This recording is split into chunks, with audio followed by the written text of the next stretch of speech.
changera la vie de n'importe qui. Il y a un proverbe qui dit « Celui qui travaille sa terre aura l'abondance. Mais si tu cours après des fantaisies, tu manques de sagesse. » Et les gens disent « Eh bien, c'est quoi ta terre? Votre terre est ce qui est en face de vous. Si vous êtes dans le travail de 7e année, vous êtes dans la terre de 7e année. Si vous êtes caméraman, travaillez votre terre. Si vous êtes concierge, travaillez votre terre. Si vous êtes une mère célibataire, travaillez votre terre. Votre terrain, c'est ce qui se trouve devant vous. » J'ai donc commencé à étudier la loi de la récolte, le travail de la terre pour obtenir une récolte. Il faut labourer la terre, planter la graine, arroser la graine, puis récolter la moisson.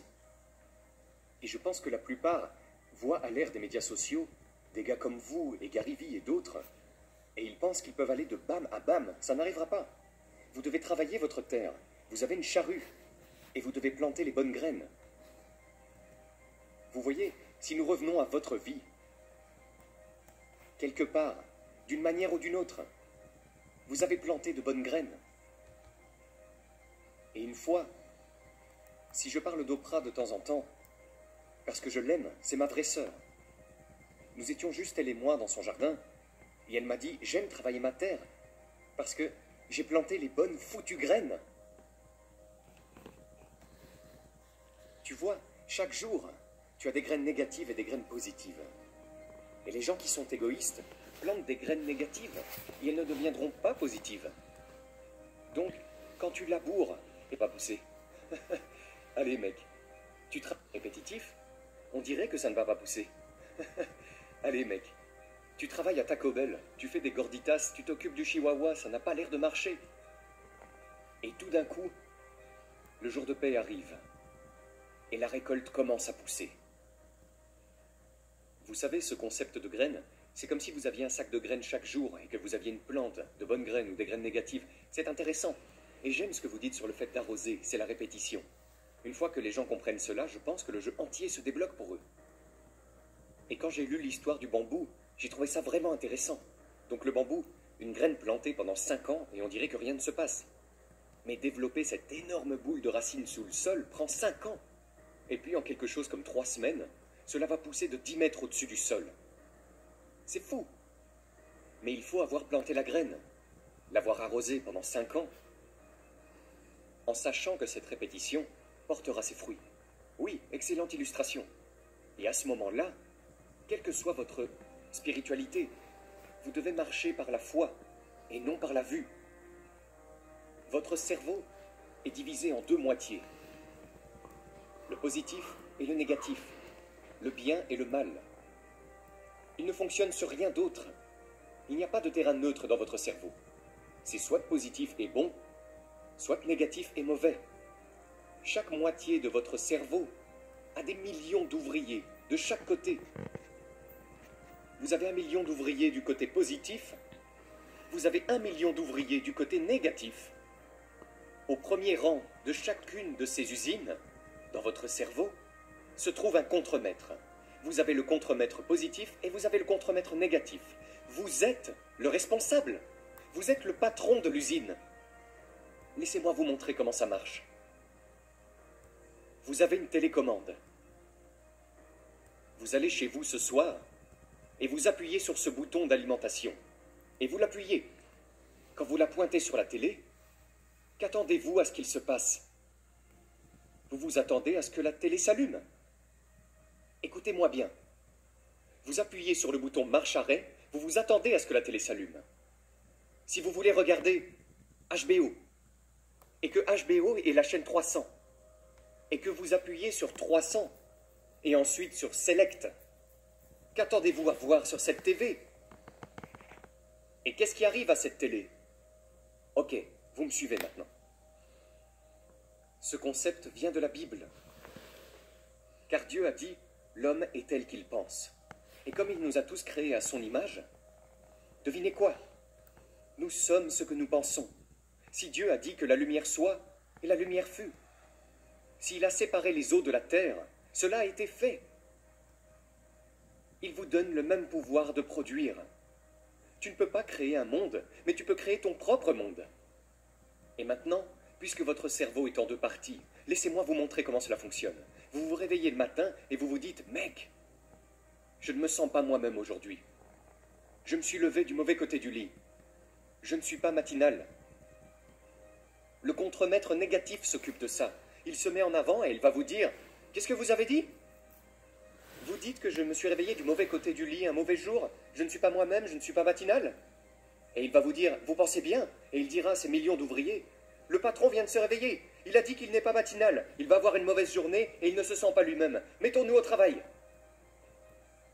Les millions de travailleurs de l'usine commencent à produire des pensées pour justifier ce que vous venez de dire.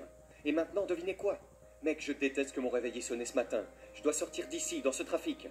Je vais conduire jusqu'ici aujourd'hui. Je n'aime pas ces gens à mon travail. Je ne supporte pas d'être confiant et d'être à ce boulot. J'aimerais bien avoir une nouvelle voiture, mais je conduis cette voiture en mauvais état. Et ainsi de suite, et ainsi de suite. Votre journée commence à se transformer en ce que vous avez commandé au début de la journée. Vous pourriez vous réveiller le matin et vous dire « Vous savez quoi? Aujourd'hui va être un grand jour. Je m'attends à ce que quelque chose de vraiment bien se passe pour moi aujourd'hui. Merci Seigneur de m'avoir réveillé ce matin. » Alors là, le contremaître positif va dire « Qu'est-ce que t'as dit? Tu dis que je passe une super journée aujourd'hui? Je m'attends à ce que quelque chose de bien m'arrive aujourd'hui. Merci Seigneur de m'avoir réveillé. » Le contremaître positif va se retourner et dire à ces millions d'ouvriers « Laissez-moi avoir votre attention. Steve passe une excellente journée aujourd'hui. Il s'attend à ce que des choses merveilleuses se produisent. Et les gars, c'est parti !» Et il commence à produire des pensées. Le même cerveau, mec. Je suis impatient d'aller au travail aujourd'hui. Ce n'est peut-être pas le travail que je veux, mais au moins j'ai un travail. Et je suis si reconnaissant. J'ai une voiture pour aller travailler aujourd'hui. Et mec, au moins j'ai un chèque qui rentre. Je veux tellement te remercier, Seigneur, pour ce toit au-dessus de ma tête aujourd'hui. J'apprécie le fait de ne pas avoir de voiture, mais au moins je peux marcher jusqu'au train. Mec, ça va être une super journée. C'est comme ça que votre esprit fonctionne. 24 heures sur 24 et 7 jours sur 7. Il ne s'éteint jamais. Vous devez changer votre façon de penser. C'est le facteur déterminant d'où vous allez dans la vie. Nous sommes tous là où nous sommes aujourd'hui, parce que nous nous sommes imaginés dans cette position. Si vous n'aimez pas cette position, pensez à vous en sortir. Changez votre attitude et vous changerez votre altitude. J'ai toujours trouvé la vie de Newton très fascinante. Parce qu'il n'était pas seulement l'un des hommes les plus intelligents de tous les temps, mais quand vous lisez des articles sur sa vie, vous vous apercevez que c'était un vrai cinglé. Il a eu une enfance très traumatisante, a subi beaucoup d'abus et a été très antisocial et émotionnellement dysfonctionnel toute sa vie. J'ai donc pensé qu'il serait vraiment cool de l'utiliser, lui et sa vie, comme exemple pour démontrer beaucoup de ces sujets dont nous parlons, en termes d'identité, de croissance, d'autodiscipline, etc. J'ai donc pris ces 3 lois du mouvement et j'ai créé des analogies émotionnelles de celles-ci. La première est que pour chaque action, il y a une réaction émotionnelle égale et opposée. C'est l'idée que toute émotion est simplement une réponse à la douleur ou à l'absence de douleur. Donc, lorsque vous supprimez la douleur de votre vie, une émotion positive émerge en réaction. Et si vous ajoutez de la douleur dans la vie, une émotion négative émerge. La deuxième était que l'estime de soi est égale à la somme de nos émotions dans le temps. On pourrait même dire que l'identité est égale à nos émotions dans le temps. Donc, en gros, disons que quelque chose de traumatisant se produit dans votre enfance. Cette douleur au début de votre vie provoque beaucoup d'émotions négatives. Et l'une des choses dont j'ai parlé, c'est que chaque fois que nous ressentons une émotion, elle nous oblige à faire ce que j'appelle l'égalisation. C'est-à-dire que, par exemple, si je suis en colère contre toi, je vais continuer à l'être jusqu'à ce que je me venge ou que tu t'excuses. Comme s'il fallait que quelque chose se passe pour que cette colère disparaisse. Il doit y avoir une sorte d'égalisation entre nous. Et s'il n'y a pas d'égalisation, cette colère mijote et reste là, pour toujours. Et l'une des raisons pour lesquelles les traumatismes de l'enfance sont si débilitants pour les gens, c'est qu'essentiellement, ces expériences extrêmement douloureuses se produisent dans notre cerveau sensitif, alors que notre cerveau pensant est encore peu développé et ne sait pas comment expliquer ou créer un sens à cette douleur. Alors, disons que quelque chose de vraiment douloureux m'est arrivé. Je me dirais, bon, cela a un sens, mais ça arrive.